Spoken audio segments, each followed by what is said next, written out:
China's oil market insulated for now by abundant supplies despite Venezuela disruptions.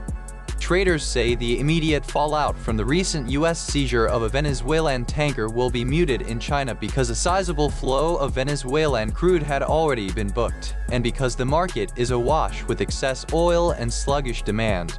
Since Washington's latest sanctions on vessels and shipping firms linked to Venezuela, exports from Caracas have dropped sharply, yet the world's top oil importer continues to buy Venezuelan grades, albeit only about 4% of its total intake.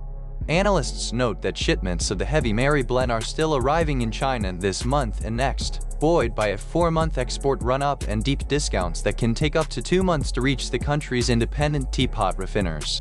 Mukesh Sadhav of X-Analysts warned that the full impact of the tanker seizure and any further restrictions may not appear until February. Data from Vortexa and Kepler suggest December deliveries of Mary could top 600,000 barrels per day, possibly setting a new record. That influx sits atop steady deliveries from other sanctioned producers such as Russia and Iran, which have swollen floating oil storage in Asia to roughly 71 million barrels, a sharp rise from the 53 million barrels recorded at the end of October. Roughly a third of the 650,000 barrels per day of Mary offloaded in November still lack end buyers, according to Vortex's MLI. Sources say the combination of plentiful Russian and Iranian crude and the pending Venezuelan cargo has kept market anxiety at bay for the moment.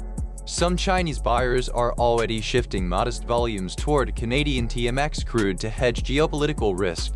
Although Venezuelan oil represents a modest slice of China's overall demand, it is essential for a handful of small, independent refiners that specialize in the extra-heavy Mary grade.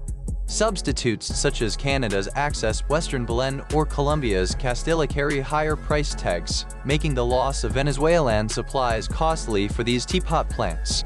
Seasonal demand for Mary is low, with Shanghai Futures Exchange bitumen contracts trending down since October, though they have nudged up slightly in recent sessions. The cheaper Mary price continues to attract buyers looking for cost-effective feedstock despite the broader market's uncertainties.